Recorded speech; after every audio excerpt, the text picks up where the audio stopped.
Target online education में आप तमाम शिक्षक साथियों का स्वागत है। आज जो हम सेट 9 आप लोगों के सामने लेकर मैं उपस्थित हुआ हूं।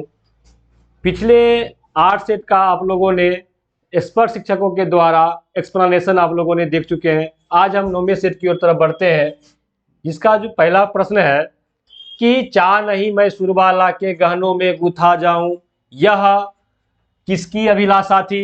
तो यह पुष्प की अभिलाषा थी। तो इसमें आपका ऑप्शन हो जाएगा ए। उसके बाद देखिए दूसरा कहता है गीतकार क्या करते हैं? तो गीतकार जो होते हैं वह गीत को लिखते हैं। तो इसमें क्या हो जाएगा आपका ऑप्शन ए हो जाएगा। चलिए अगले प्रश्न की ओर चलते हैं। अगला प्रश्न कहता है खेत रहना से क्या तात्पर्य है? देखिए खेत रहना से तात्पर्य आपका है कि युद्ध में मरना। क्या हो जाता है? युद्ध में मरना। अब देखिए अगला प्रश्न है निम्नलिखित में से कौन सा शब्द नाव का पर्यायवाची नहीं है? तो देखिए नाथ जो ऑप्शन सी जो है नाथ, वह आपका नाव का पर्यायवाची शब्द नहीं है। बाद बाकी तारनी, नौका, तरी ये सभी जो है नाव के पर्यायवाची शब्द है। अब जो है 5वां प्रश्न की ओर हम लोग बढ़ते हैं कि कस्तूरी कहाँ मिलता है? तो देखिए कस्तूरी जो होता है वह हृदय मृग के नाभि में मिलता है। कहाँ मिलता है? मृग के नाभि में मिलता है। तो क्या हो जाएगा ऑप्शन आपका बी। मृग मतलब हो जाता है हिरण, तो हिरण की नाभि में मिलता है। उसके बाद कहता है पाणिनि ने किसकी रचना की? तो पाणिनि ने सबसे पहले व्याकरण की रचना की। पाणिनि लिखा हुआ व्याकरण है वह सर्वप्रथम व्याकरण होता है। तो पाणिनि ने किसकी रचना की? तो पाणिनि ने व्याकरण की रचना की। चलिए अगले प्रश्न की ओर बढ़ते हैं। 7वां नंबर प्रश्न आपका जो कह रहा है कि राजगीर किस धर्म के तीर्थस्थल के रूप में अधिक विख्यात है? तो वैसे तो देखिए राजगीर जो है वह हिंदू के लिए भी है, जैन के लिए भी है और बौद्ध के लिए भी है। लेकिन यह ऑप्शन क्या कहता है? तो यह ऑप्शन कह रहा है जैन। पहला ऑप्शन है जैन, दूसरा है सिख, तीसरा ईसाई, चौथा इस्लाम। किसके लिए हो जाएगा? जैन के लिए हो जाएगा। चौथा कहता है कि रोजा रखने के बाद कौन सा पर्व आता है? तो हम जानते हैं कि रोजा के रखने के बाद क्या होता है? ईद आता है। इसलिए ऑप्शन क्या हो जाएगा आपका? ये हो जाएगा। चलिए अगले प्रश्न की ओर बढ़ते हैं। 9वां प्रश्न आपका कहता है कि जलचर किसे कहते हैं? जल जोड़ चल, जल में रहने वाला जो जीव होता है उसी को हम क्या कहते हैं? जलचर कहते हैं। तो इसमें ऑप्शन क्या हो जाएगा? ऑप्शन आपका बी हो जाएगा, जल में रहने वाला। अपने खेत की अपेक्षा दूसरे के खेत की ईख क्या होती है? कैसी लगती है? तो ज्यादा मीठ लगती है। तो इसमें क्या हो जाएगा ऑप्शन आपका? ऑप्शन ए हो जाएगा। चलिए अगले प्रश्न की ओर बढ़ते हैं।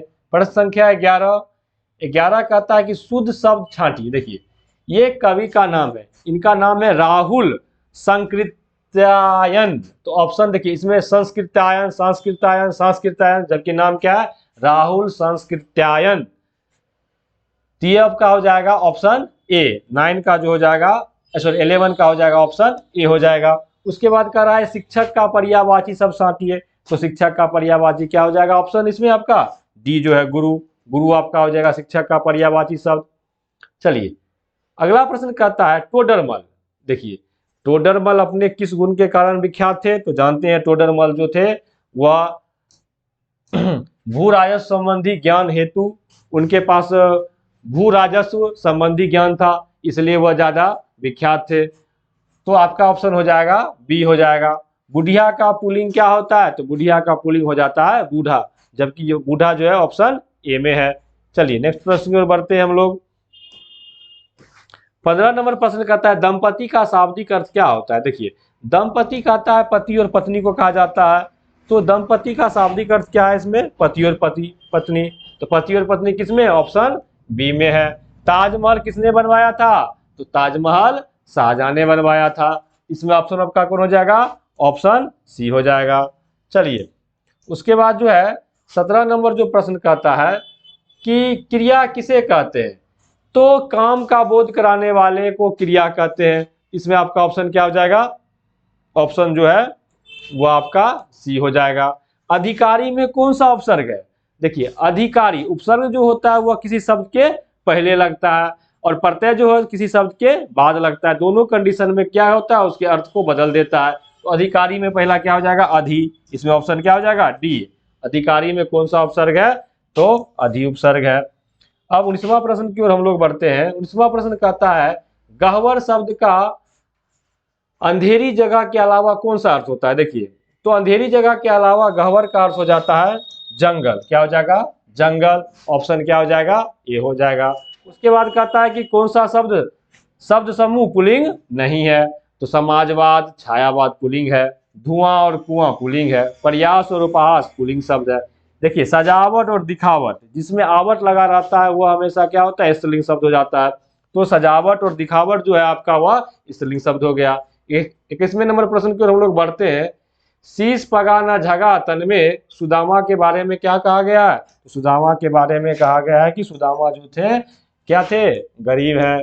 उसके बाद कहता है भाई बहन कविता का कवि कौन है? तो भाई बहन कविता का कवि जो आपका हो गया गोपाल सिंह नेपाली है, जो कि ऑप्शन आपका सी है।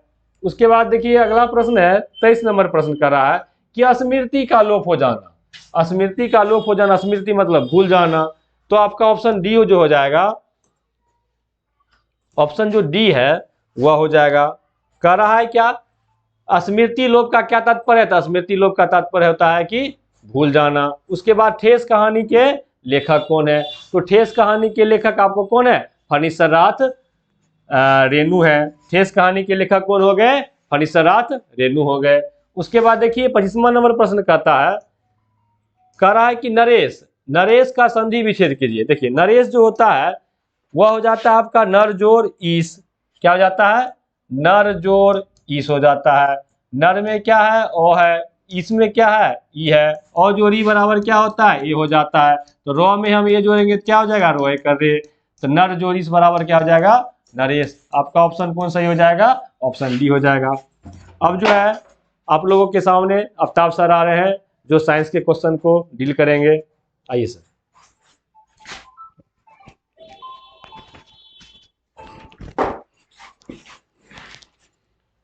चलिए साइंस के क्वेश्चन को हम लोग देखते हैं। 26 नंबर क्वेश्चन है। 26 नंबर क्वेश्चन है, रबी फसल कब बोई जाती है? जुलाई से अगस्त, मार्च से अप्रैल, अक्टूबर से नवंबर, जनवरी से फरवरी। तो रबी फसल अक्टूबर से नवंबर में बोई जाती है। बॉ लगा हुआ है रबी में या बॉ लगा हुआ है इसमें, दोनों को देखिएगा, अक्टूबर और नवंबर। चलिए नेक्स्ट चलते हैं। इसको याद रखने वाली बात ये याद कर सकते हैं, है ना, ट्रिक से। नेक्स्ट हम लोग का है कि बिहार में कितने अनुमंडल है? तो बिहार में कितने अनुमंडल है? अभी वर्तमान में 101 अनुमंडल है। वर्तमान में 101 अनुमंडल है। इस आंसर के मुताबिक 100 लगा दीजिए। ठीक है। चलिए नेक्स्ट कहता है, जंतु विज्ञान के जनक हैं। जंतु विज्ञान के जनक कौन है ये बताइए। पुरकिंजे, एरिस्टोटल, थियोफ्रेस्टस, विलियम हॉर्वे। कौन है जंतु विज्ञान के जनक? एरिस्टोटल हैं। जंतु विज्ञान के जनक एरिस्टोटल हैं। नेक्स्ट क्वेश्चन आइए हम लोग के पास है, ये 29वां नंबर क्वेश्चन है। 29वां नंबर क्वेश्चन हम लोग का है, कह रहा है कि मानव शरीर में पाई जाने वाली सबसे छोटी हड्डी कौन सी है? मानव शरीर की सबसे छोटी हड्डी कौन है? तो कान की हड्डी होती है। कौन? कान की हड्डी स्टेपस होती है। स्टेपस ये लिखा रहेगा। तो कान की हड्डी। अगर पूछ रहे आपसे कि मानव शरीर की सबसे बड़ी हड्डी कौन है, तो जांघ की हड्डी होती है। फीमर को बोलते हैं ये बड़ी। मानव शरीर की सबसे बड़ी हड्डी फीमर और छोटी हो गई स्टेपस। कान वाला छोटा और जांघ वाला बड़ा होगा। इससे पहले वाले हम देखे थे कि मानव शरीर की सबसे बड़ी ग्रंथि कौन सी है? लीवर, यकृत, ये देखे थे। चलिए ऐसा ही करते रहना है, एक दूसरे को रिलेट करके पढ़ते रहना है हम लोगों को। ठीक है। नेक्स्ट हम लोग का है, निम्न में से कौन सा वर्ष लीप ईयर नहीं है? कौन सा वर्ष लीप ईयर नहीं है? तो लीप ईयर कौन सा नहीं है? देखिए लीप ईयर जो होता है ना, लीप ईयर जो होता है कितना? 366 दिन का होता है। एक साल में 366 दिन होता है, उसको लीप ईयर में रखते हैं। तो इसमें से किसको, कौन लीप ईयर में नहीं है? तो ये नहीं है, क्योंकि ये 4 से भाग लगाइएगा तो नहीं लगेगा। इसमें लगाइएगा पूरा पूरी लग जाएगा, इसमें भी लग जाएगा, इसमें भी लग जाएगा। ये तीनों लीप ईयर है और ये नहीं है। क्लियर। चलिए नेक्स्ट पे हम लोग चलते हैं। नेक्स्ट हम लोग का है छात्रों को अधिक से अधिक भाषा। देखिए इस टाइप का क्वेश्चन आएगा ना, हमेशा पॉजिटिव में जाना है। है ना, हमेशा पॉजिटिव को देखना है। तो चलिए, छात्रों को अधिक से अधिक भाषा नहीं सीखना चाहिए, गलत। कभी नहीं सीखनी चाहिए, गलत।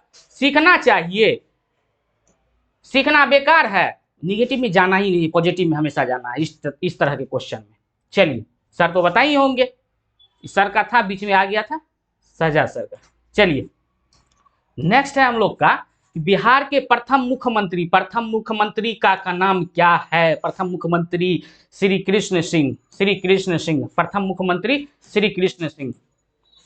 चलिए, नेक्स्ट है भारत का राष्ट्रीय ध्वज कितने रंगों वाला होता है? 3 रंगों वाला होता है ना, 3, केसरिया, व्हाइट और हरा, 3 होता है। रंग कितने होते हैं? 3 होते हैं, 3 रंग होते हैं ध्वज में। 34वां है अपना शेरशाह सूरी का मकबरा कहाँ है? शेरशाह सूरी का मकबरा बिहार के सासाराम में है। ठीक है, कहाँ है? सासाराम, पहला नंबर आंसर सही है। चलिए, नेक्स्ट हम लोग चलते हैं, देखते हैं। कह रहा है कि जनसंख्या की दृष्टि से देश में बिहार का स्थान है, जनसंख्या के दृष्टि से, जनसंख्या से दृष्टि से तीसरा स्थान है हमारे भारत देश में, तीसरा स्थान है। ठीक है, क्षेत्रफल की दृष्टि से पूछ देगा तो 12वां स्थान कर देंगे। नेक्स्ट क्वेश्चन है पृथ्वी सूर्य की एक परिक्रमा कितने दिन में पूरा करता है? एक परिक्रमा कितने दिन में पूरा करता है? 365 दिन 5 घंटे 48 मिनट, 365 दिन 5 घंटे 48 मिनट। चलिए, नेक्स्ट हमारा है क्वेश्चन नंबर 37। क्वेश्चन नंबर 37 हम लोग चलते हैं और देखते हैं पृथ्वी पर वायुमंडल बने रहने का क्या कारण है? वायुमंडलीय दाब नहीं, वायुमंडल का चुंबकीय क्षेत्र, गुरुत्वाकर्षण के कारण जो है हमारा जो है पृथ्वी पर वायुमंडल बना हुआ है, गुरुत्वाकर्षण के कारण। आंसर हो गया सी। नेक्स्ट हम लोग चलते हैं। कह रहा है इसमें अग्रलिखित में कौन सा महाद्वीप सबसे बड़ा है? ये सभी महाद्वीप लिखा हुआ है, इसमें सबसे बड़ा कौन है? तो हमारा एशिया महाद्वीप जो है यह सबसे बड़ा महाद्वीप है। ठीक है, चलिए नेक्स्ट हम लोग चलते हैं। नेक्स्ट हमारा है 39 नंबर क्वेश्चन। 39 नंबर क्वेश्चन कहता है कि पृथ्वी के धरातल का कितना भाग जल है? 1/4, 1/4 भाग जल से भरा हुआ है। ठीक है, 1/4 भाग भरा हुआ है जल से। अगला क्वेश्चन कह रहा है सौर परिवार में ग्रहों की संख्या कितनी है? सौर परिवार में, सौर मंडल में ग्रहों की संख्या कितनी है? तो ग्रहों की संख्या पहले 9 थी, प्लूटो को ग्रहों की श्रेणी से हटा के 52 ग्रह की श्रेणी में डाल दिया गया है, इसलिए 1 कम हो गया। अभी ग्रहों की श्रेणी कितना है? 8 है। चलिए 41 नंबर क्वेश्चन पे हम लोग चलते हैं। बहुत ही मजेदार क्वेश्चन है ना।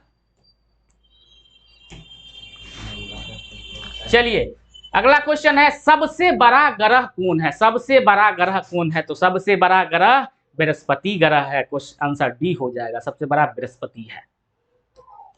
चलिए सबसे छोटा पूछ देगा तो बुध बता दीजिएगा, है ना। बुध के बाद बृहस्पति, बड़ा हो गया बृहस्पति। नेक्स्ट अगला क्वेश्चन की ओर हम लोग चलते हैं। 42 नंबर क्वेश्चन है कि बेरी बेरी किसकी कमी से होता है? बेरी बेरी नामक जो बीमारी है वो किसकी कमी से होता है? तो विटामिन B1 की कमी से होता है। विटामिन B1 की कमी से बेरी बेरी नामक होता है। इससे पहले हम लोग देखे थे विटामिन के की कमी से क्या होता है? तो रक्त का थक्का नहीं जमता है। विटामिन के रक्त का थक्का जमाने में सहायक होता है, जिसके कारण जिसका कमी रहता है तो ऑपरेशन के टाइम में उसको दिक्कत होता है। विटामिन के, धूप से हमें विटामिन डी मिलती है। ठीक है, चलिए नेक्स्ट क्वेश्चन पे चलते हैं हम लोग। 43 नंबर क्वेश्चन हम लोग का है। 43 नंबर क्वेश्चन क्या कह रहा है कि बरगद के पेड़ से लटकने वाली जड़ें क्या होती है? बरगद के पेड़ से जो जड़ लटकती है उसको क्या कहते हैं? क्या होती है? वो स्तंभ मूल होती है, स्तंभ मूल होती है। चलिए 44 नंबर क्वेश्चन हम लोग चलते हैं। 44 नंबर क्वेश्चन क्या कह रहा है? अमीबा में प्रचलन होता है, किसका प्रचलन होता है? अमीबा में किसका प्रचलन होता है? रोमांगों द्वारा, कूटपादों द्वारा। हाँ, अमीबा में इसके कूटपादों द्वारा होता है प्रचलन। ठीक है, चलिए अब हम लोग का आता है 45 नंबर क्वेश्चन। 45 नंबर क्वेश्चन को हम लोग देखते हैं। आप हर सेट को बनाइए, हर सेट को बनाइए। क्वेश्चन जो है एक दूसरे से आपको रिलेट करके उसी से बनाया गया है, ठीक है। और यही एग्जाम के लिए आपका बहुत ही महत्वपूर्ण क्वेश्चन है। क्या कहता है यहाँ पे देखिएगा, जीवों के लिंग का निर्धारण किसके द्वारा होता है? तो जीवों के लिंग का निर्धारण क्रोमोसोम के द्वारा होता है। मानव शरीर में टोटल 46 क्रोमोसोम है, यानी 23 जोड़ा क्रोमोसोम है। 23 जोड़ा। पुरुष में XY क्रोमोसोम होता है और महिला में XX क्रोमोसोम होता है, ठीक है। लिंग निर्धारण के लिए पुरुष का बहुत ही इंपॉर्टेंट रोल होता है, बहुत महत्वपूर्ण भूमिका होता है, ठीक है। ये महिला में होता है, ये महिला में होता है और ये पुरुष में होता है XY क्रोमोसोम। चलिए नेक्स्ट क्वेश्चन पे हम लोग चलते हैं और देखते हैं नेक्स्ट क्वेश्चन हमारा क्या कह रहा है कि मधुमेह जो होता है ना, मधुमेह रोग, वो किसकी कमी के कारण होता है? तो सब लोग जानते हैं इंसुलिन का सुइया नहीं पड़ता है, तो वही इंसुलिन दिया जाता है, तो इंसुलिन के कमी से कारण होता है, इसलिए सुई दे के इंसुलिन को पूरा किया जाता है आंसर? हाँ, इंसुलिन, डी, इंसुलिन के कमी से कारण होता है, उसी का पूर्ति किया जाता है। चलिए नेक्स्ट क्वेश्चन हमारा है, नेक्स्ट क्वेश्चन क्या कह रहा है, एक मिनट, 47 नंबर क्वेश्चन हमारा है कि पोलियो किसके कारण होता है? पोलियो नामक जो रोग होता है वो किसके कारण होता है? तो पोलियो जो है विषाणु के कारण होता है, ठीक है। आते हैं अगले क्वेश्चन पे। 48 नंबर क्वेश्चन हमारा है। 48 नंबर क्वेश्चन क्या कह रहा है कि प्रकाश संश्लेषण की क्रिया होती है। प्रकाश संश्लेषण की क्रिया किसमें होती है? पौधे में होती है। और कैसे पौधे में होती है? हरे पेड़ पौधे में होती है। सभी शैवाल में नहीं, सभी पौधे में नहीं, जंतु में नहीं, हरे पेड़ पौधे में प्रकाश संश्लेषण की क्रिया होती है और इसी विधि के द्वारा पौधे अपना भोजन बनाते हैं, ठीक है। हरे पेड़ पौधे में प्रकाश संश्लेषण की क्रिया होती है। अगला क्वेश्चन हम लोग चलते हैं। हमारा अगला क्वेश्चन है 49 नंबर क्वेश्चन क्या कहता है? 49 नंबर क्वेश्चन है, इंद्रधनुष किस वजह से दिखाई देता है? जब बारिश होती है ना, वर्षा की बूंदे पर सूर्य का रोशनी पड़ता है तो इंद्रधनुष फॉर्मेट होता है, उसका विकिरण होता है, ठीक है। वर्णपट जो 7 रंगों वाला बनता है वो होता है। क्वेश्चन नंबर हमारा ये जो है, इंद्रधनुष किस वजह से बनता है? पृथ्वी की गति के कारण? नहीं। वर्षा के बाद सूर्य का दिखाई पड़ना? नहीं। वर्षा के बूंदों द्वारा सूर्य प्रकाश के 7 रंगों का वर्णपट के रूप में विक्षेपण इंद्रधनुष बनता है। हम सभी लोग देखे हुए 7 रंगों में बट जाता है। विबग्योर और हिंदी में हम लोग जानते हैं उसको बैनिया पीनाला, 7 रंगों का होता है। चलिए नेक्स्ट क्वेश्चन हम लोग चलते हैं। क्वेश्चन नंबर 50 है हम लोग का कि ऊर्जा का मात्रक किसके मात्रक के तुल्य होता है? ऊर्जा का मात्रक जो है ना, बल के मात्रक के तुल्य होता है। क्वेश्चन नंबर 50 का ए आंसर सही है। चलिए अगले क्वेश्चन की ओर हम लोग चलते हैं। अगला क्वेश्चन कहता है कि कौन सा मशीन विद्युत ऊर्जा को यांत्रिक ऊर्जा में परिवर्तित करता है? विद्युत को जो है ना यांत्रिक में परिवर्तित कर देता है, उसको विद्युत मिलता है और यांत्रिक कर देता है। तो विद्युत मोटर, पहले विद्युत मोटर में विद्युत ऊर्जा देते हैं फिर पानी निकलता है, नहीं तो विद्युत मोटर विद्युत ऊर्जा को यांत्रिक ऊर्जा में परिवर्तित कर देता है। क्वेश्चन नंबर हम लोग चलते हैं 52 नंबर क्वेश्चन की ओर। 52 नंबर क्वेश्चन क्या कहता है? 52 नंबर क्वेश्चन कहता है कि निम्नलिखित में किसकी विशिष्ट ऊष्मा सबसे अधिक होती है? जल की, सीसा, अल्कोहल, जल। जल की विशिष्ट ऊष्मा सबसे अधिक होती है। इसमें से 4 ऑप्शन दिया हुआ है, जल की विशिष्ट ऊष्मा अधिक होती है। चलिए क्वेश्चन नंबर 53, क्वेश्चन नंबर 53 को हम लोग देखते हैं। क्वेश्चन नंबर 53 हमारा क्या कह रहा है? तो क्वेश्चन नंबर 53 हमारा कह रहा है कि निम्न में से कौन कठोर है? कौन सा कठोर है? देखिए प्लेटिनम, हीरा, टंगस्टन, ग्लास। तो हीरा सबसे कठोर है, इन सबों में हीरा कठोर होता है, ठीक है। चलिए अगले क्वेश्चन की ओर हम लोग चलते हैं कि लाउड स्पीकर में ऊर्जा का परिवर्तन होता है। लाउड स्पीकर में ऊर्जा का परिवर्तन होता है। कह रहा है ध्वनि से विद्युत से ध्वनि। लाउड स्पीकर में सबसे पहले तो आप जो है विद्युत डालिए, पहले जो है आप विद्युत डालिएगा, उसके बाद ही कुछ होगा। तो आंसर देखिए पहले विद्युत वाला कौन सा है, लाउड स्पीकर जो बजाते हैं पहले विद्युत डालते हैं, करंट देते हैं, तो विद्युत वाला तो हमें पहले यही दिखाई दे रहा है, विद्युत से यांत्रिक से ध्वनि, ये है। अगर आपसे ये भी रहे विद्युत से डायरेक्ट ध्वनि दे दे तो वो वाला आंसर में लगा देंगे, क्योंकि ध्वनि निकालने के लिए हम लोग विद्युत उसमें डालते हैं। चलिए नेक्स्ट क्वेश्चन की ओर हम लोग चलते हैं। अगला क्वेश्चन हमारा 55 नंबर क्वेश्चन है। 55 नंबर क्वेश्चन क्या कह रहा है, 55 नंबर क्वेश्चन हमारा क्या कह रहा है कि विद्युत चालकता निम्न में से किसमें सर्वाधिक होती है। तो विद्युत चालकता सोना, चांदी, तांबा, एल्युमिनियम, तो चांदी में सबसे ज्यादा विद्युत चालकता होता है, ठीक है, चांदी में सबसे अधिक विद्युत चालकता होता है।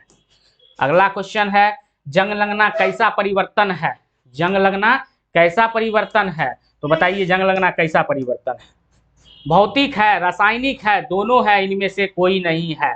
क्या जंग लगने के बाद फिर से वैसा ही सेम हो जाता है, नहीं होता है ना, तो कैसा है जो फिर से नहीं होता है, तो ये रासायनिक परिवर्तन है, रासायनिक परिवर्तन है, ठीक है।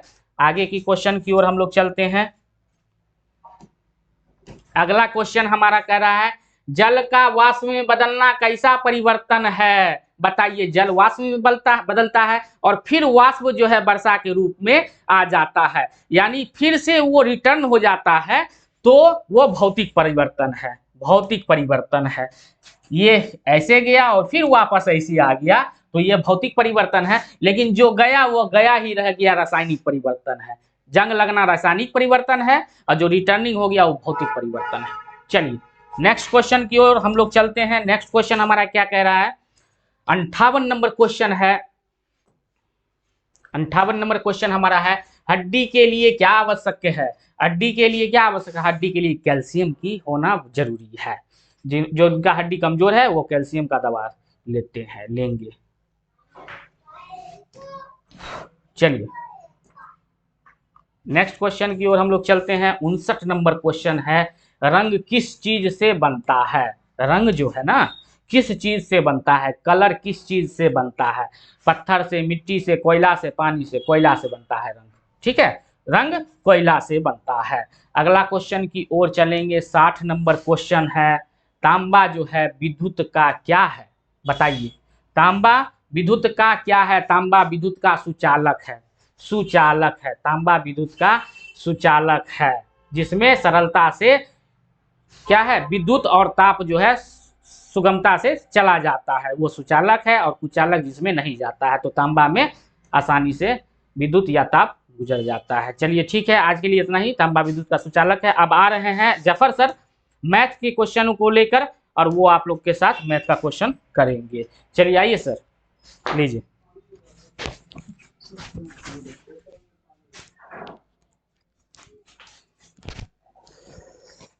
आप सभी साथियों का टारगेट ऑनलाइन एजुकेशन में हम स्वागत करते हैं। और आज जो है हम मैथ के क्वेश्चन को लेकर आए हैं। ये आपका 9वां सेट है। इससे पहले हम लोगों ने 8 सेट को ऑलरेडी सॉल्व कर चुके हैं।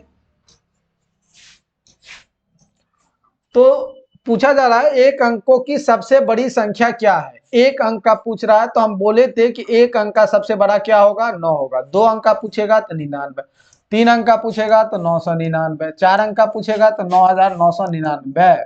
अगर छोटी पूछे तो 1 दीजिए, उसके बाद अगर छोटी के बाद 2 अंकों की छोटी पूछे तो 1 0, फिर 3 अंकों की पूछी तो 1 दे दीजिए, उसके बाद छोटी छोटी 2 0 दे दीजिए, ठीक है। फिर 4 अंक का पूछे तो इसी प्रकार से हम लोग 0 0 1 दे देंगे, उसके बाद 0 देंगे, 1 दे देंगे, उसके बाद 0 देंगे। नेक्स्ट क्वेश्चन देखते हैं, विषम संख्या किसे कहते हैं। तो हम लोग जानते हैं सम संख्या किसे कहते हैं, जिस संख्या में 2 से भाग लग जाता है उसे सम संख्या कहते हैं, जिस संख्या में 2 से भाग ना लगे उसे विषम संख्या कहते हैं। यानी जो संख्या 2 से विभाज्य ना हो उसे क्या कहेंगे, उसे विषम संख्या कहेंगे। तो मेरा आंसर क्या हो जाएगा, मेरा आंसर हो जाएगा बी। मेरा आंसर क्या हो जाएगा, बी। मेरा आंसर क्या हो जाएगा, बी। उसके बाद नेक्स्ट क्वेश्चन देखेंगे। नेक्स्ट क्वेश्चन देखेंगे, पूछ रहा है समांतर चतुर्भुज के सम्मुख कोण कैसे होते हैं। समांतर चतुर्भुज के सम्मुख कोण कैसे होते हैं, तो गौर कीजिए। एक समांतर चतुर्भुज पहले आप देखिए, एक समांतर चतुर्भुज का एक फिगर आप देखिए, और आप इस बात को गौर कीजिएगा कि ये कोण और ये कोण यानी सम्मुख कोण, आमने सामने का कोण जो होता है वो क्या होता है, वो बराबर होता है। ये कोण और ये कोण आपस में क्या होते हैं, बराबर होते हैं। तो कहीं ना कहीं जब विजुअल आप देखते हैं तो वो समझना क्या हो जाता है, आसान हो जाता है। इसी के कारण अगर आप कोई भी साथी, आप में से कोई भी साथी दक्षता का तैयारी करना चाहते हैं तो निश्चित रूप से हमारे संस्थान से जुड़ेंगे, जिसके लिए एक कॉन्टैक्ट नंबर भी दिया गया। इस नंबर पर आप कॉल करके हमारे संस्थान से जुड़ सकते हैं और अपनी सफलता को निश्चित रूप से सही दिशा दे सकते हैं। पूछा जा रहा है चतुर्भुज के चारों कोनों का योगफल कितना है।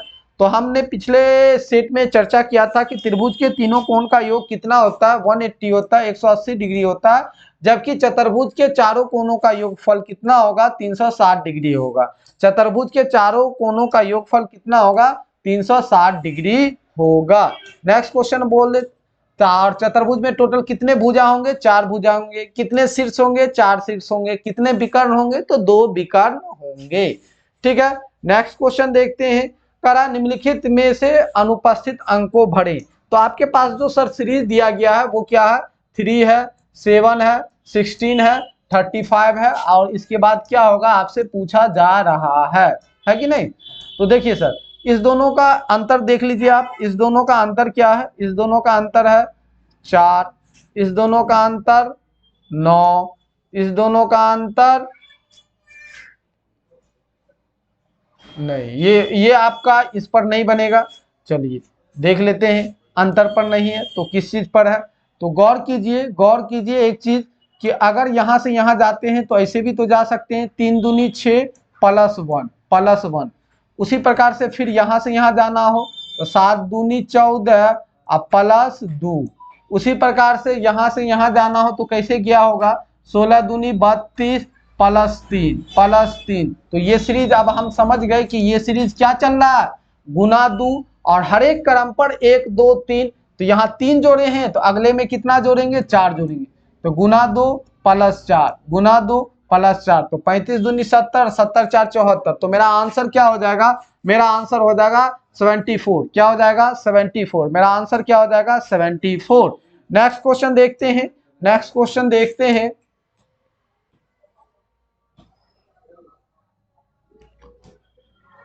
इस क्वेश्चन को देखिए, क्या कर रहा है, एक व्यक्ति किसी स्थान से 15 मीटर पश्चिम की ओर जाता है। किधर जाता है, मान लीजिए यह स्थान है तो इसके यहां से कहां जाता है, 15 मीटर पश्चिम की ओर जाता है। 15 मीटर पश्चिम भेज दिए इसको।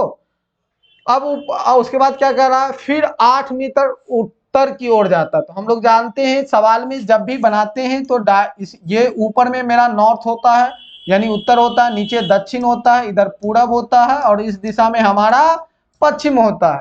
तो 15 उत्तर जाएगा तो हम ऊपर ले गए तो कितना दूर गया, 8 मीटर गया। तो आपसे पूछ रहा है कि आरंभिक स्थान से उसकी दूरी कितना है। तो कहीं ना कहीं ये क्या है, ये इसकी दूरी है। तो ये 90 डिग्री हो गया, ये क्या हो गया मेरा 90 डिग्री हो गया, ये मेरा कितना हो गया 90 डिग्री हो गया। तो ये क्या हो गया मेरा 90। तो 15 और 8 कितना हो जाएगा, 15 और 8 का रूट जब आप निकालिएगा तो क्या हो जाएगा, 15 का स्क्वायर प्लस 8 का square that is equal to कितना निकलेगा, 17 का स्क्वायर। कितना का स्क्वायर, 17 का स्क्वायर। कितना का स्क्वायर, 17 का स्क्वायर निकाल सकते हैं। 15 का स्क्वायर 225, 8 का स्क्वायर कितना हो जाएगा 8 8 64। दोनों को जोड़ेंगे तो कितना पड़ जाएगा 289, जिसका क्या होता है 17। कितना होता है 17 होता है। ठीक है, नेक्स्ट क्वेश्चन देखते हैं। नेक्स्ट क्वेश्चन हम लोग देखेंगे। नेक्स्ट क्वेश्चन हमारा क्या है, 9 का गुणज क्या है। हम गुणज इससे पहले भी चर्चा कर चुके हैं। गुणज क्या है, गुणज जो है एक प्रकार का कहीं ना कहीं आपका मल्टीपल है, यानी उसके गुणज में, उसके पहाड़ा में, उसके टेबल में जो नंबर आता है वही गुणज कहलाता है। तो 9 का गुणज, 9 के टेबल में कौन आ रहा है, 9 के टेबल में कौन आ रहा है, 9 के टेबल में देख लीजिए 24 नहीं आ रहा, 9 के टेबल में 32 नहीं आ रहा, 9 के पहाड़ा में 40 नहीं आ रहा। 9 के पहाड़ा में कौन आ रहा है, तो 9 के पहाड़ा में कहीं ना कहीं आपका 36 आ रहा। तो आपका आंसर क्या हो जाएगा 36। आपका आंसर क्या हो जाएगा 36। आपका आंसर क्या हो जाएगा 36। इस क्वेश्चन को थोड़ा गौर से देखेंगे, थोड़ा सा टफ क्वेश्चन है मगर थोड़ा पेशेंस के साथ देखेंगे, और निश्चित रूप से हम जो तरीका पढ़ाए हैं टाइम एंड वर्क का उस तरीका से बनाइएगा तो ये क्वेश्चन बिल्कुल ही आसान है। तो देखिए क्वेश्चन क्या कह रहा है कि एक व्यक्ति एक गड्ढा 8 दिन में खोदता है। तो मान लीजिए उस ए नाम का कोई व्यक्ति है, उस गड्ढा को कितने दिन में खोद रहा है, तो वो उस गड्ढा को कितने दिन में खोद रहा है, 8 दिन में खोद रहा है। फिर कहता है 2 दिन बाद उसका मित्र मान लीजिए बी है, भी उसके साथ शामिल हो गया, दोनों की क्षमता बराबर है। इसमें एक चीज समझने वाली बात है, मान लीजिए हम और आप दोनों का क्षमता बराबर है, हम जो है किसी काम को 1 घंटा में करेंगे, क्योंकि क्षमता बराबर है तो आप भी उस काम को कितना देर में करिएगा, आप भी उस काम को वही 2 घंटा में ही कीजिएगा। हम 2 घंटा में कर रहे हैं तो आप भी कितने देर में करिएगा, 2 घंटा में करिएगा, क्योंकि दोनों का क्षमता कहीं ना कहीं बराबर है। तो ये भी कितने देर में काम करेगा, 8 घंटा में काम करेगा। तो टोटल काम कितना हो जाएगा मेरा, कुल कार्य कितना हो जाएगा, तो कुल कार्य के लिए हम सिखाए हैं कि दोनों का लॉसा लेंगे, तो टोटल कार्य हो गया मेरा 8, टोटल कार्य मेरा हो गया 8। अब हम क्षमता निकाल लेते हैं, क्षमता निकालने के लिए हम बताए थे टोटल कार्य में आप दिन से भाग दीजिए, तो 8 में 8 से भाग दीजिएगा तो ए का क्षमता कितना निकला 1, उसी प्रकार से बी का क्षमता कितना निकला 1। तो क्षमता 1 दिन में किया गया कार्य होता है, क्षमता 1 दिन में किया गया कार्य होता है। तो गौर कीजिए सवाल में बोला क्या है, कि सवाल में बोला गया है कि 2 दिन बाद, तो 2 दिन तो एक काम किया था, तो 1 दिन में 1 काम करता है, तो 2 दिन में कितना काम करेगा, 2 काम करेगा। और टोटल काम कितना था 8, तो 8 में से 2 काम हो गया तो बचा कितना काम, 6 काम।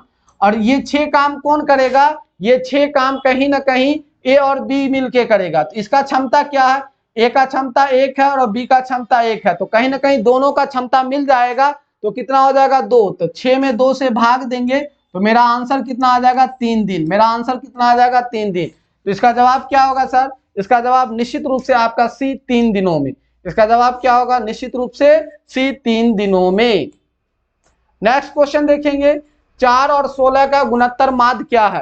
तो 4 और 16 का गुणोत्तर माध्य बराबर हम जीपी बराबर पढ़ाए थे सर, एक चीज हम पढ़ाए थे कि जीपी बराबर रूट अंदर ए बी, यानी ए पहली संख्या बी दूसरी संख्या है। तो 4 और 16 का जब रूट अंदर ए बी निकालिएगा तो 4 गुने 16, 16 चौके 64, 16 चौके 64 और 64 का रूट कीजिएगा तो कितना आ जाएगा सर, 8 आ जाएगा। कितना आ जाएगा, 8 आ जाएगा। कितना आ जाएगा सर, 8 आ जाएगा। ठीक है, नेक्स्ट क्वेश्चन देखेंगे, वर्ग में कितनी भुजाएं होती है। सिंपल सा क्वेश्चन है सर, वर्ग में कितनी भुजाएं होती है। तो वर्ग में टोटल आपकी 4 भुजाएं होती है, 4 कोण होते हैं, चारों कोण समकोण होते हैं, 2 विकर्ण होते हैं, दोनों विकर्ण समान होते हैं, दोनों विकर्ण एक दूसरे को 90 डिग्री के एंगल पर क्या करते हैं, समद्विभाजित करते हैं, है कि नहीं। इन सभी तथ्यों को आप लाइव क्लास से जुड़कर सीख सकते हैं और अपनी सफलता को आसान यानी सही राह दिखा सकते हैं। तो अगर आप हमारे संस्थान से जुड़ना चाहते हैं तो निश्चित रूप से आप दिए हुए नंबर पर कांटेक्ट करें और हमारे संस्थान से जुड़ें। अब जो है आगे के क्वेश्चन को सॉल्व करने के लिए शहजाद सर आ रहे हैं, जो डीएलएड के धुरंधर माने जाते हैं। चलिए, सर की तो आदत है तारीफ करने की, चलिए बस आप लोगों का प्यार है। चलिए हम लोग आगे देखते हैं दक्षता परीक्षा से जुड़े हुए महत्वपूर्ण शिक्षण कौशल के प्रश्नों को। चलिए, प्रश्न संख्या 71,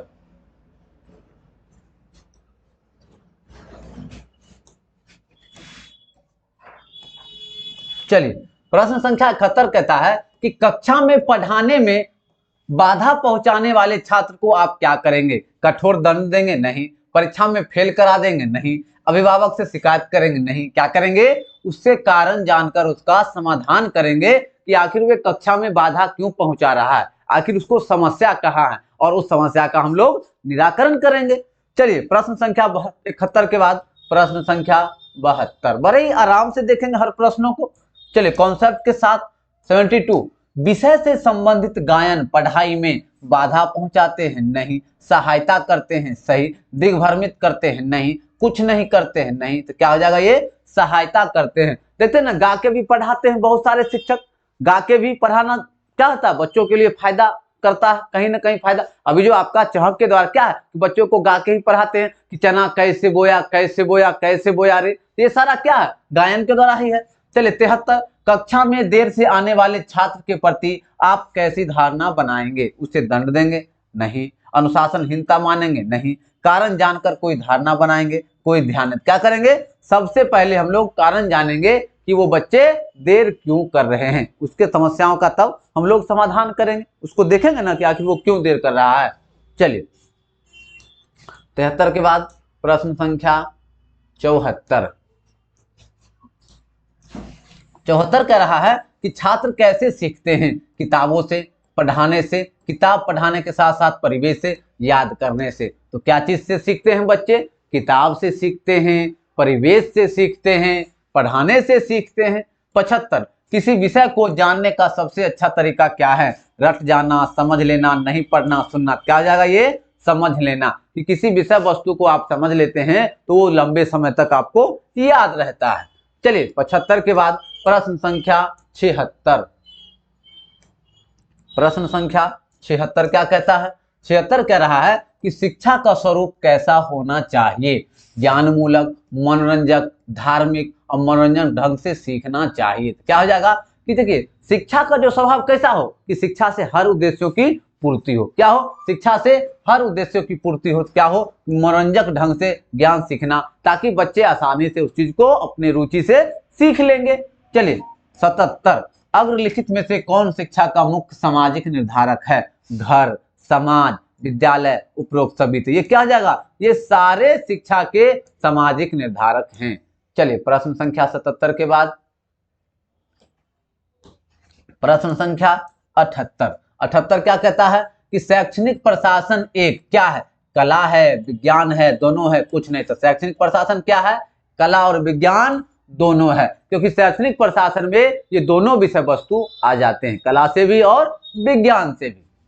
चलिए प्रश्न संख्या 79 को देखिए कि अध्यापक के नक्शों और विषय भिन्न प्रकारों का प्रयोग क्या निरूपित करता है? अध्यापक की विद्वता, अध्यापक की ईमानदारी, छात्रों को सीखने सिखाने और समझने की दिशा में अध्यापन की प्रतिबद्धता और अध्यापन व्यवसाय में अध्यापन की रुचि। तो ये क्या बतलाता है सी? जब नक्शा का यूज करते हैं तो बताता है कि शिक्षक ज्ञान देने के लिए प्रतिबद्ध है। क्या है? प्रतिबद्ध है। बच्चों को हमेशा चाह रहे हैं कि हमेशा कुछ ना कुछ नया देते रहें।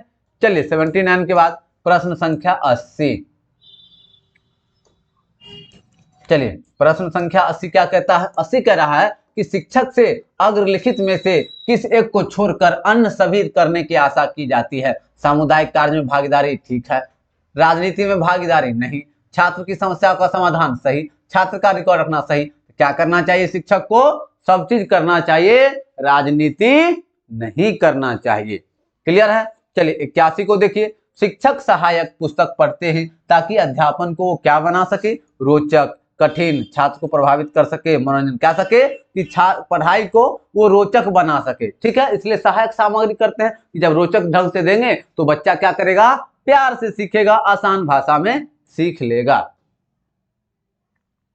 चलिए प्रश्न संख्या 82। प्रश्न संख्या 82 को देखते हैं क्या कहता है? प्रश्न संख्या 82 कहता है कि अग्रलिखित में से अध्यापन कौशल किसमें है?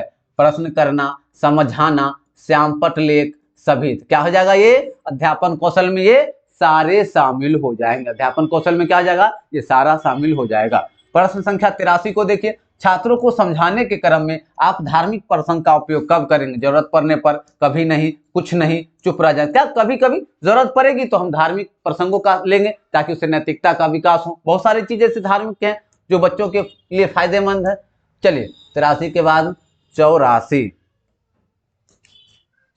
प्रश्न संख्या 84 देखिए, 84 कहता है कि शिक्षक का मुख्य काम क्या है? शिक्षक के कहने के मुताबिक छात्र में समझ विकसित हो, अपना विषय पढ़ा देना, छात्र को आराम देना, कक्षा नियम। क्या हो जाएगा कि शिक्षक के कहने के मुताबिक छात्र में समझ विकसित हो। 85 पढ़ाते समय संप्रेषण बेहतर होगा यदि अध्यापक तैयार किए हुए नोट्स में से पढ़ाता है, नोट्स को अच्छी तरह तैयार कर उसे गाइड के रूप में पढ़ाता है, तत्कालिक व्याख्यान देता है, या दूसरे क्षेत्र का उदाहरण देते हुए तात्कालिक व्याख्या क्या करता है? वो जब किसी उदाहरणों को जोड़कर विषय वस्तु का अधिगम करवाता है तो बच्चे सीखते हैं और समझते भी। तो क्या हो जाएगा? डी। चलिए 85 के बाद 86।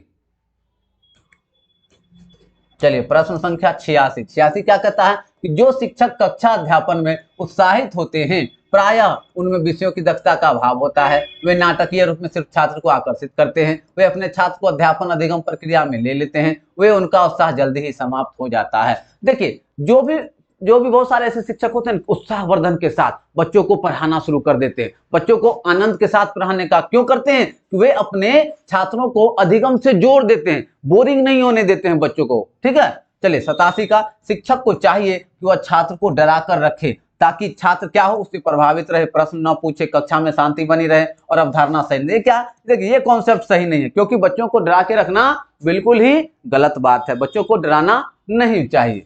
चलिए 87 के बाद प्रश्न संख्या 88। चलिए प्रश्न संख्या 88। 88 क्या कहता है, देखिए 88 कह रहा है कि अच्छा शिक्षण क्या है। कक्षा में अनुशासन बनाए रखना, शिक्षक की ईमानदारी, शिक्षक द्वारा विद्यार्थियों को सीखने की समझ विकसित और छात्रों का साथ। अच्छा शिक्षण क्या हो जाएगा, अच्छा शिक्षण होगा कि शिक्षक के द्वारा विद्यार्थियों को सिखाने के लिए एक समझ को विकसित करना, और जब समझ विकसित हो जाएगी तो बच्चा क्या करेगा, आगे बढ़ता चला जाएगा। 89 को देखिए, कक्षा में शिक्षक की बात सुनना क्या है, सूचनात्मक श्रवण, मूल्यांकित, जोर दिया गया, उपरोक्त सभी। क्या हो जाएगा, ये सूचनात्मक श्रवण हो जाएगा। क्या हो जाएगा, सूचनात्मक श्रवण। चलिए आगे देखते हैं प्रश्न संख्या 89 के बाद प्रश्न संख्या 90। चलिए प्रश्न संख्या 90 क्या कहता है, 90 कहता है कक्षा में संप्रेषण की प्रक्रिया में क्या सहायक होता है। परस्पर संबंध स्थापित करने के द्वारा, सुरक्षा एवं विकल्प के चयन करने की स्वतंत्रता द्वारा, आपस में बिना किसी दबाव के अनौपचारिक ढंग से मिलने के द्वारा, और उपरोक्त सभी। क्या है संप्रेषण की प्रक्रिया। संप्रेषण का मतलब क्या होता है कि अपनी बातों को रखना, अपनी बातों को रखना, और इससे जुड़े हुए चारों बिंदु क्या है, सही है। क्या हो जाएगा, डी। 91 को देखिए, सबसे अच्छा संप्रेषण क्या है, यदि वह पांडित्यपूर्ण हो, नाटकीय हो, ग्रहण करने वाले के पास भेजने वाले की इच्छा अनुसार पहुंचे और सरल हो। क्या हो जाएगा, सबसे अच्छा संप्रेषण है कि आप जिसको दे रहे हैं उस तक आसान भाषा में एक समझ के अनुसार पहुंच बन सके। क्या हो जाएगा इसका, सी। चलिए 91 के बाद 92। चलिए प्रश्न संख्या 92। 92 क्या है कि एक शिक्षक के रूप में आप विद्यालय में गुटबंदी को क्या करेंगे, बढ़ावा देंगे, हतोत्साहित करेंगे, तटस्थ रहेंगे, फायदा क्या करेंगे, हतोत्साहित मतलब क्या करेंगे, गुटबंदी को डिमोरलाइज करने का कोशिश करेंगे। ठीक है, उसको क्या करेंगे हम लोग, प्रमोशन नहीं करेंगे। 93 परियोजना छात्र के विकास में क्या है, बाधक है, सहायक है, कोई योगदान नहीं है, करते क्या है, सहायक है। क्या है, सहायक है। चलिए प्रश्न संख्या 94। चलिए प्रश्न संख्या 94 क्या कहता है कि शिक्षण कार्य के लिए विद्यालय का वातावरण कैसा होना चाहिए। कैसा होना चाहिए, कठोर अनुशासन वाला, आनंददायी, धार्मिक, आध्यात्मिक। क्या होना चाहिए, आनंददायी। क्लियर। 95 को देखिए, प्राथमिक शिक्षा किसे ग्रहण करना चाहिए, सिर्फ छात्रों को, सिर्फ प्रतिभाशाली छात्रों को, सिर्फ मंदबुद्धि के छात्रों को, सभी को। देखिए प्राथमिक शिक्षा क्या है, प्राथमिक शिक्षा कोई भी बच्चों सबको करना है, मंद हो, प्रतिभाशाली हो, गरीब हो, सबको। क्या हो जाएगा, ये सबको। कल 95 के बाद प्रश्न संख्या 96। चलिए देखिए, जो भी शिक्षक साथी दक्षता परीक्षा की तैयारी करना चाहते हैं, कंप्लीट मटेरियल प्राप्त करना चाहते हैं, 15 टेस्ट सीरीज की श्रृंखला संस्थान के द्वारा दी जा रही है, वो भी एक्सपर्ट के द्वारा तैयार किया गया। सब विषय के अलग अलग शिक्षक हैं, तो मात्र कितना में, 400 रुपया में। 400 रुपया में आपका दक्षता परीक्षा की पूरी तैयारी करी जाती है। और जिनको भी चाहिए वे 80 51 36 39 67 इस नंबर पे व्हाट्सएप करें, मैसेज करें, कॉल करें और अपनी तैयारी को मजबूत करें। हमारे द्वारा जो भी सारे टीम है वो एक्सपर्ट हैं, अपने आप में बहुत ही विद्वता वाले हैं। चलिए आगे देखते हैं कि पढ़ाने में सबसे निर्णायक भूमिका कौन निभाता है। शिक्षण सामग्री, विषय सामग्री, छात्र शिक्षक का अंतर संबंध, तो मौसम। क्या हो जाएगा कि छात्र और शिक्षक के बीच में एक संबंध जो है सबसे बेहतर प्रभावित करता है। चलिए 97 छात्रों के बारे में शिक्षक को क्या देखकर अपनी धारणा विकसित करनी चाहिए। कपड़े, व्यवहार, उनके जूतों और क्या हो, उनके व्यवहार को देखकर, क्योंकि व्यवहार क्या है, आपका आईना है। आपके व्यवहार क्या होता है, आपका परिचय देते हैं, इसलिए ये जरूरी है व्यवहार। चलिए 97 के बाद 98। चलिए प्रश्न संख्या 98। 98 क्या कहता है कि एक शिक्षक का आदर्श क्या होना चाहिए। ढेरों उपाधि, प्रमाण पत्र नहीं, विषय वस्तु का साधिकार ज्ञान नहीं, प्रभावशाली व्यक्तित्व सही, धनी होना गलत। क्या होना चाहिए, प्रभावशाली व्यक्तित्व होना चाहिए। 99 को देखिए, शिक्षण कार्य में प्रशासनिक हस्तक्षेप क्या है। बाधक होते हैं, सहायक होते हैं, कभी कभी ही सहायक होते हैं, कोई असर। क्या होगा कि प्रशासनिक हस्तक्षेप, ठीक है, प्रशासन है तो हस्तक्षेप तो जरूरी है, लेकिन वो हमेशा नहीं, कभी कभी जब मामला कुछ ज्यादा बढ़ जाए तब। क्लियर। चलिए प्रश्न संख्या 99 के बाद प्रश्न संख्या 100। चलिए प्रश्न संख्या 100 क्या कहता है। 100 कह रहा है कि भारत में प्राथमिक शिक्षा देना किसकी जिम्मेवारी है। केंद्र सरकार, राज्य सरकार, दोनों की, निजी क्षेत्र की। क्या हो जाएगा, ये दोनों की जिम्मेदारी है, क्योंकि शिक्षा क्या है, कहीं ना कहीं वो समवर्ती सूची में है, तो दोनों का, केंद्र का भी और राज्य का भी। इस तरह से आपने नॉमिनेट सेट को देखा। जो भी शिक्षक साथी तैयारी करना चाहते हैं इस नंबर पे आप लोग संपर्क कीजिए। एक्सपर्ट टीम हमारे यहाँ बेहतरीन एक्सपर्ट टीम है जो अपने अपने विषय के बहुत ही व्याख्याता हैं। तो आप लोग संस्थान से जुड़कर अपनी सफलता को सुनिश्चित कीजिए। इधर उधर आप लोग को भटकने की जरूरत नहीं है, न ही आपको इधर उधर ध्यान भटकाने की जरूरत है। आंख मूंद कर आप लोग भरोसा करके हमारे साथ जुड़िए और अपनी सफलता को निश्चित कीजिए। मिलते हैं फिर अगले वीडियो में, तब तक के लिए जय हिंद। हाँ बात कर रहा है। हाँ बात कर